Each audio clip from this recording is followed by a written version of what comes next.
Ayun mga kapambihira, thank you so much po. At pa-share po ng vlog natin na 'to para ma-aware po yung iba. At least po hindi po tayo gumagawa ng hindi po ito tsismis, hindi tsismis, Yes, hindi po hindi tsismis. Kasi kayang-kayang patunayan po yung sinasabi ni Dave na nagkaroon po talaga ng transfer. At sana naman wag na pong humantong sa ano Kahit pa. nga po sila alam, kaya po nilang sabihin mo Nabanggit naman nila eh. di ba? So, ang pinag-uusapan nila po dito ay patungkol sa pera. Nagkaroon daw po ng transfer. Pera pa rin. Okay, so tuloy natin. Tingnan natin. Nabanggit nila. Kaya nalaman ko na totoo yung sinasabi nila. Nabanggit naman nila eh. Na inamin nila na transfer daw talaga. Kaya may binanggit sila doon na alam daw ng mga sponsor. No, doon sila nagkamali. Unang-una po sa lahat, wala po. Ayan ha. Ano sinabi dito? Nabanggit naman daw doon nila Sir Tekram na nagkaroon ng transfer. Kaya nga lang, doon daw sila nagkamali. Alam naman daw ng mga sponsor, tapos nabanggit na may transfer, tapos sasabihin, doon sila nagkamali. Paano? Alam nga ng sponsor eh. Panoorin natin ha. Transfer daw talaga. Kaya nabanggit naman nila eh. Di ba? Nabanggit nila. Kaya nalaman ko na totoo yung sinasabi nila. Nabanggit naman nila eh. Na inamin nila na transfer daw talaga. Kaya may binanggit sila doon na alam daw ng mga sponsor. No, doon sila nagkamali. Unang-una po sa lahat, wala po may alam sponsors na nag-transfer ng pera. Ayan, dyan. Sinungaling po si Dave. Di ba? Sinungaling po si Dave. Paano malalaman ni Dave na si Sir Tekram, kasi sabi ni Dave wala daw po alam yung sponsor na nag-transfer daw po ng pera si Sir Tekram. Okay? Paano mo nalaman na hindi alam ng sponsor? Nakikita mo ba yung mga conversation ni Tekram at yung mga sponsors? May alam ka ba? Kasi parang kampante ka sa sinasabi mo eh. Parang alam na alam mo eh. Diba? Hindi mo nga alam kung nag-uusap sila ng sponsor, kinukwento ni Sir Tekram, kasi pagdating po sa pera, maingat po si Sir Tekram. Kung ano yung, saan napupunta yung pera, sinasabi po yan ni Sir Tekram. Diba? Paano mo sasabihin, bakit mo sasabihin na walang alam yung sponsor na nagkaroon ng transfer sa pera? Hindi mo naman siguro nabubuksan yung cellphone ni Tekram. Diba? Siyempre may privacy. Bakit mo sasabihin walang alam yung sponsor? Malay mo ba kung sila ay nagkukontak na, nagtatawagan, at sinasabi kung nasa na yung pera napunta, or may transfer ba, di ba? Kasi nga, sabi mo nga, sinabi sa live, sinabi nila, sinabi sa video. So doon pa lang, malinis po si Sir Tekram, kasi sinabi mismo doon sa video. Diba? Sinabi eh. Kasi kung gusto niyang ilihim, ay hindi niya sasabihin sa live na nagkaroon kami ng transfer ha. Nagkaroon kami ng transfer. Hindi niya sasabihin yun. Pero dahil malinis po yung kalooban ni Tekram, sinabi niya sa live. Galing din mismo sa bungangan niyo. Diba? Na si Tekram yung nagsabi na sinabi nga talaga, diba? Na nagkaroon ng transfer. Ngayon, bakit mo sasabihin na walang alam yung sponsor? Sinabi nga ni Tekram sa mga video niya. Hindi nga lang sponsor nakakaalam eh. Diba? Buong mga viewers alam na nagkaroon ng transfer. Ngayon dahil, paano mo naisip yun? Nasasabihin mo na walang alam si sponsor. Bakit mo nasabi yun? Diyan pa lang po, mahalata po natin na nagsisinungaling po itong taong ito. Diba? Ubod po ng sinungaling. Basta usapang pera, ay handa po silang manira ng tao at magsinungaling. Diba? Tuloy natin. Balik muna natin konti. At sana naman wag na pong humantong sa Isa-isahin po natin to ha. Kahit nga po sila alam, kaya po nilang sabihin mo nabanggit naman nila eh. di ba? Nabanggit nila. Nabanggit pala nila eh. Nabanggit pala nila na may transfer. Diba? Nabanggit pala sa video na nagkaroon ng transfer. Ngayon si Day, bakit niya sasabihin dito sa video na to na walang alam yung sponsor? Nabanggit nga eh. Ibig sabihin po, malinis po ang kalooban ni Tekram. Sinabi pa mismo doon sa video. Gets mo? Walang mga utak tong dalawang to. Kumbaga, basta may masabi na lang, mema na ba? Mema. Basta may masabi na lang sila. Basta may maibato na lang sila. Pinag-iisipan nyo ba yung mga sinasabi nyo? Alam nyo, para kayong kumuha ng bato na pinukpok nyo sa ulo nyo. Promise. Yan, real talk lang. Di ba? Real talk lang talaga. Sinabi pala dun eh. Imposible kasi mga pre na sinabi ni Tekram sa live niya na may transfer na nangyari tapos hindi alam ng sponsor. Ano tawag doon? Grabe! Ang tanga! Oh. Nalaman ko na totoo yung sinasabi mo. Nabanggit naman nila eh. Na inamin nila na transfer daw talaga. Kaso may binanggit sila Oh, yun. Inamin naman pala. doon na alam daw ng mga sponsor. No, doon sila nagkamali. Unang-una po Ay, sa ito. Ito ha. alam, kaya po nilang sabihin mo. Nabanggit naman nila eh. Di ba? Nabanggit nila. Kaya nalaman ko na totoo yung sinasabi mo. Nabanggit naman nila eh. Na inamin nila na transfer daw talaga. Kaso may binanggit sila doon na alam daw ng mga sponsor. Oh, ayun. Siyempre alam kasi naka-public eh. Oh. Bukod sa naka-public, malay mo ba kung si Sir Tekram nakipag-usap doon sa mga sponsor na yon? Wala na tayong alam doon kasi sila na yung nakakaalam noon, di ba? Naka-public. Automatic malalaman nila yan. Ano pong sagot ni Dave? Ano pong sagot? Doon sila nagkamali. Unang-una po sa lahat, wala po may alam yung sponsors na nag-transfer ng pera. Okay. Unang-una, doon daw po nagkamali si Tekram. Dahil wala daw po alam yung sponsors. Okay? Wala daw po alam yung sponsors na na-transfer yung pera. Pero alam ko yung mga sponsor na yun, palaging nanunood kay Sir Tekram. Updated po. Lahat ng video walang pinapalagpas. Ngayon, bakit hindi malalaman ng sponsor? I-updated nga eh. Yun yung una. Updated sa mga video, live ni Tekram. So malalaman nila yun na may transfer na nangyari. Tapos sasabihin mo, walang alam yung sponsor. Ang tanga mo, Dave. Pangalawa, yung conversation ni Tekram at sponsor. Diba? Sabi ko nga, malay mo ba kung si Sir Tekram tumawag doon sa sponsor, sinabi na, may transfer pong nangyari ha, ganito, ganyan. Pero ito yung tanong. Uulit-ulitin ko po ito dahil tanga po ito si Dave eh. Ito yung tanong. Ha? Paano mo nalaman na hindi alam ng sponsor, Dave? Paano mo nalaman? Na-open mo ba yung cellphone ni Tekram? Nung na-open mo ba, tinignan mo, wala nga silang conversation, wala, so sasabihin ko dito, wala. Ganun ba? Ang babaw mo, Dave. Diyan pa lang masasabi kong napakabobo mo. Mabuti pa yung buti kay may utak, ikaw wala. Yun yung reality dyan. Diba? Kahit sino po yung tanong nyo, kung alam nila na before ako mag-transfer ng pera kung talagang may transfer. Okay. Kahit sino daw po yung tanungin. Tanungin natin yung mga nanood kay Tekram. Alam ko, sinabi ni Tekram yun na may na-transfer. At alam kong napanood niya yun. Ngayon, sabi ni Dave, yung hamon dito, kahit sinong tanungin. So mag-comment po kayo dyan, napanood nyo ba yun? Na may na-transfer? Kasi sila, napanood nga nila eh. Kayo pa kaya?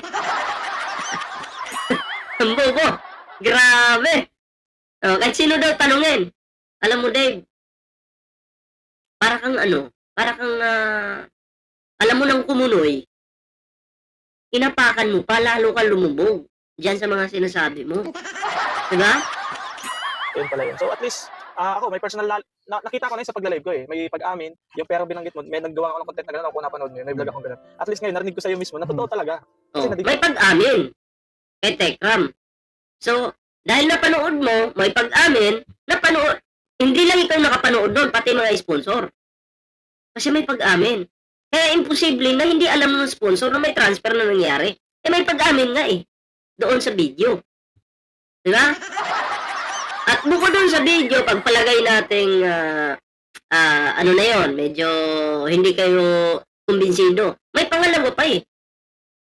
Paano nga kung si Tekram nagkaroon ng conversation doon sa sponsor? Pangalawa na yan ha. Durog kayo doon.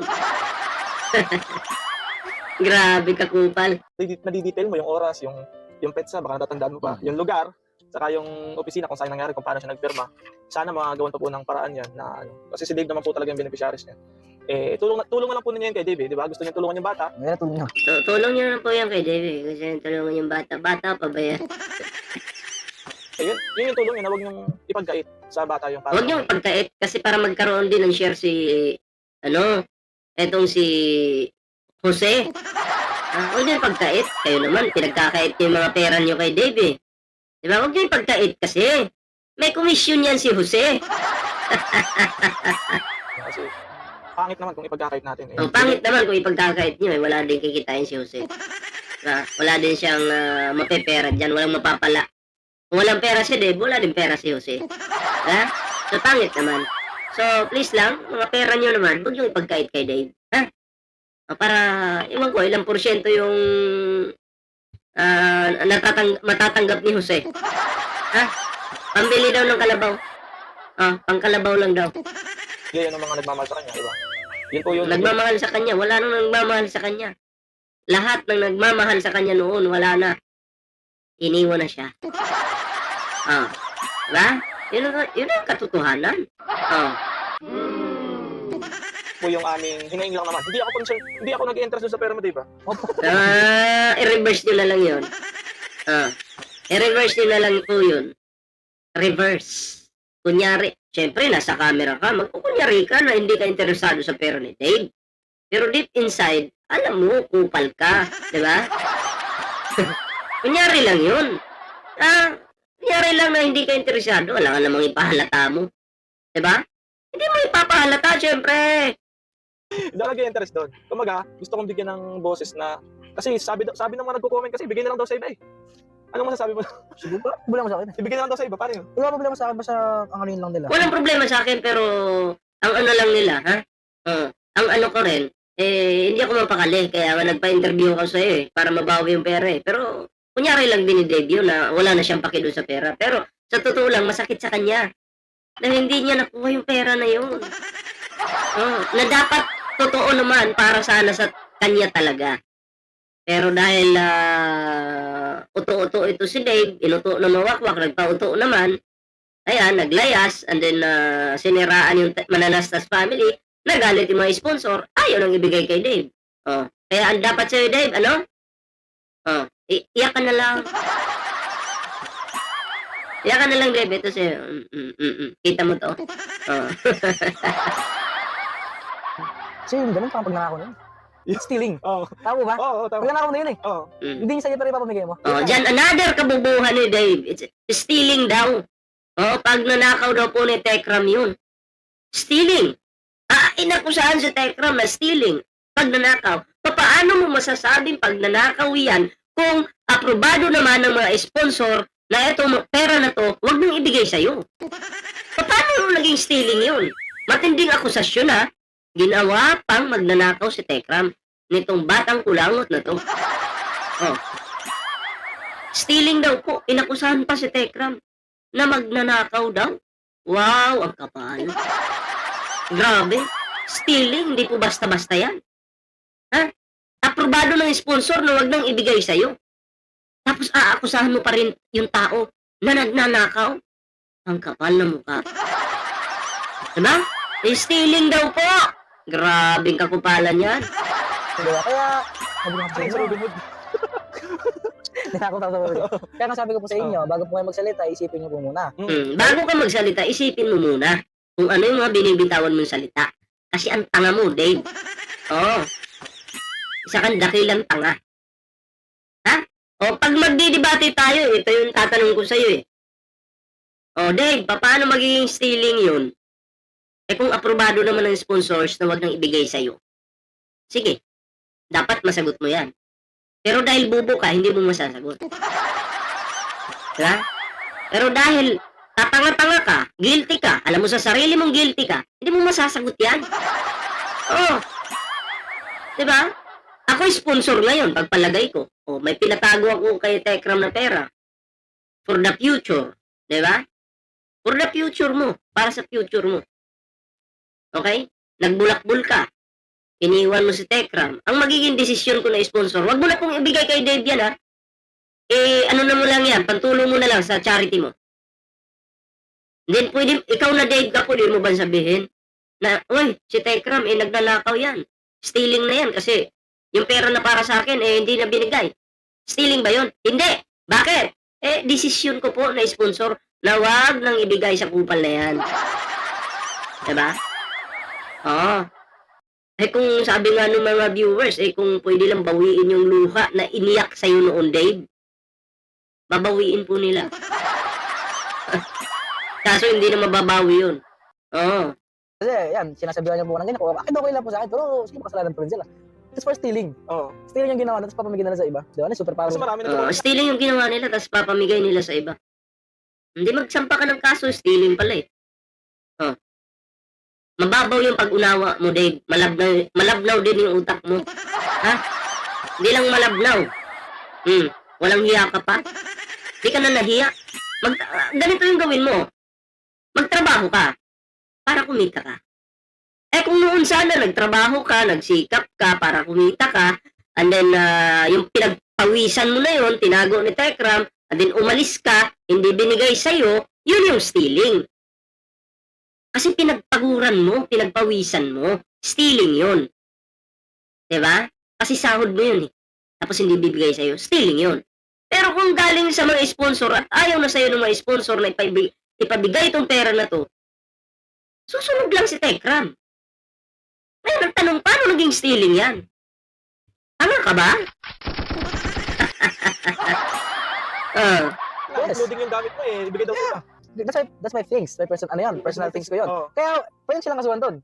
Di ba? That's my personal things eh. Personal things. Pagdating sa pera, wala ka nun. Pero pagdating sa mga gamit mo, ng mga damit, sapatos, motor, nandun. Ba't di mo kunin? Diba? Pumunta ka dun. Iniwan mo dun, obligasyon mo rin balikan. Ang pangit naman na, iniwan mo dun, tumakas ka sa bahay na yan, tapos aakusahan mo yung mga tao na nandun na stealing. Diba? Iniwan mo eh. Halimbawa, dito sa pamamahay ko, iniwan mo yung motor mo dito, tumakas ka, umalis ka. So, anong ibig sabihin nun? Ninakaw ko yung motor mo dahil iniwan mo sa akin? Upal ka ba? Nag-iisip ka ba? May bulbul na to eh.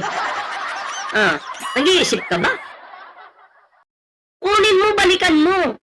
Ang stealing is kung si Tekra mismo yung pumunta dun sa bahay mo, kinuha yung motor, inuwi sa bahay nila, pag nanakaw yun. Diba? Pag nanakaw yun. Pero ikaw kasi yung nag-iwan eh. Obligasyon mo rin balikan yung gamit mo. Diba? Obligasyon mo balikan yung gamit mo. Kasi ikaw yung nag-abandon na mismo sa gamit mo. Hindi mo naman katulong si Tekram para utusan mo na ipadala sa iyo yung mga gamit. Sino ka ba? Palamunin ka lang. Diba? Pero sila stealing doon. Okay. Diba? Kaya kung bibigay nila, sige, bigyan nila, go lang. Pero huwag nilang tayin ako. Diba? Huwag sila magtaka pag lumapit ka sa Yes. Kasi, kaya ako go lang ng go. Kasi sabi ko nga po sa inyo, before kayo magtanong sa akin, yung mga common sense na tanong, just think before you say. Let's think before you say, sabi niya. Pero yung kanya mismo pinagsasabi, hindi niya pinag-isipan. Bakit? Malabnaw po yung utak eh. Diba? Oo. Puro tamod po yung laman ng utak nito. Ha? Tamod po. Kalibugan yung alam. Ha? Di umano. Galing mo magbigay ng advice, pero ikaw mismo, dami mong palpak, ang dami mong pinagsasabing wala sa hulog. yung salita. Yes.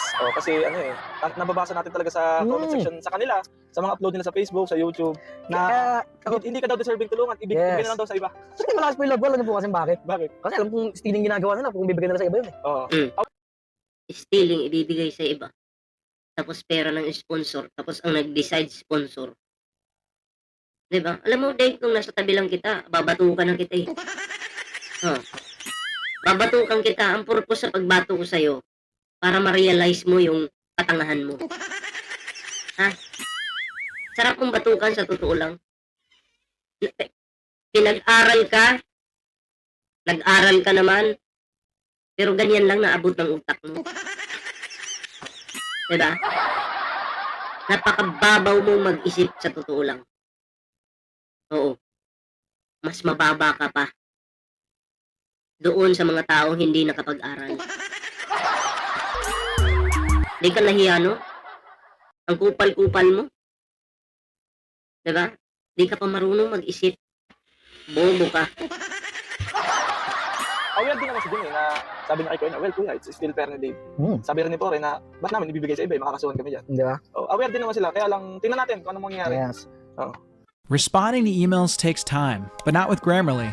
In a few clicks, Grammarly's may ads generative AI So yun mga kapambira, end na po natin yung vlog natin. Thank you so much. So yun lang mga pambihira, hindi kayo nagbibigay kay Jose. Tinawag na kayo ng mga kapambihira eh. Oo, pambihira na nga yung tawag sa inyo eh. Diba, hindi pa kayo nagbigay kay Jose, end na lang tuloy. Oo. Magbigay kasi mga kapambihira, kasi pambihira na nga yung pambihira naman hindi nagbibigay itong mga to. Pambihira naman yung mga pulubi, yung mga viewers ni Jose. Di ba lang nagbibigay? So anyway mga friend, hindi ko na patatagilin to. Maraming salamat po sa inyong suporta sa ating YouTube channel. At tanggalin ko na lang tong mga pagmumukha ng mga kupal na to. Ayan. Kasi mukhang barya.